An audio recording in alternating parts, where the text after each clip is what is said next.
I welcome all of you to this interesting course, Introduction to the Rocket Propulsion. All of you will be excited about taking this course because all of you might be related with the developments that is taking place in India in the field of aerospace engineering.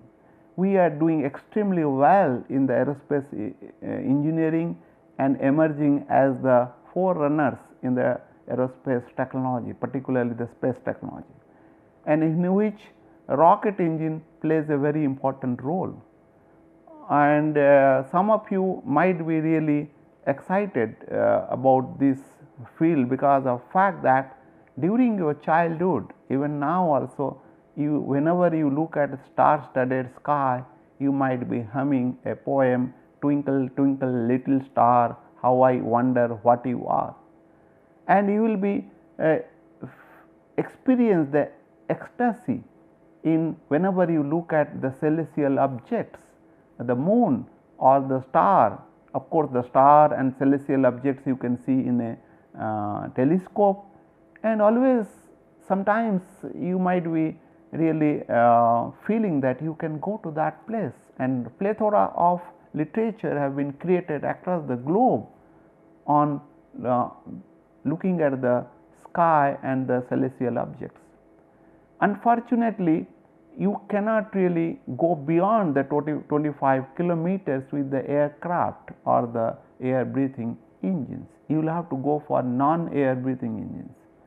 So, therefore, the rocket engine plays a very important role as we need to carry the propellant or both the fuel and oxidizer with the engine and then fly to the deeper space. Various flight regimes one has to consider it, and one is your atmospheric flight, and other is your near space flight regime and deep space flight regime.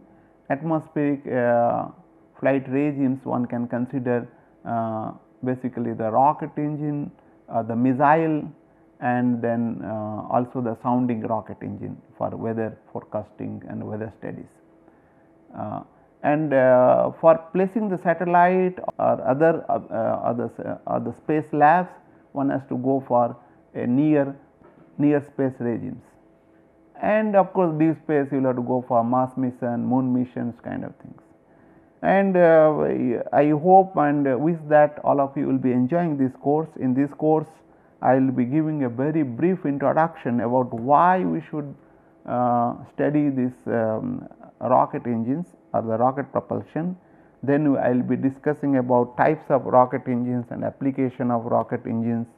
Then we will be discussing about the aerothermodynamics of rocket engines. All these things you will be knowing, but you will have to look from the perspective of the rocket engines, and then we will consider the ideal rocket engines and the thrust equations, rocket engine parameters, and then we will be looking at the rocket engine nozzle, which is the main component that produces thrust.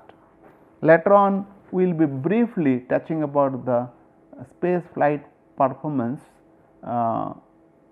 because you might have studied those things in the flight mechanics, but however, we will be looking this aspect of the flight of the rocket vehicle from the perspective of propulsion, and we will be deriving the rocket equation and then looking at various mass ratios such that we can see that how we can work with that. And then this is about basically half of the course we will be considering. Then we will be looking at types of propellants being used. Then we will be looking at solid propellant rocket engine, liquid propellant rocket engines, and hybrid propellant rocket engine. We will be mostly concentrating on solid and the liquid propellant rocket engine, which are the workhorse of the space program of any country, as a matter of fact. And in the beginning, of course, I will be just touching upon something about non-chemical rocket engines, and hybrid rocket engine in the end I will be talking, if time will permit, then we may discuss little bit about the electrical propulsion.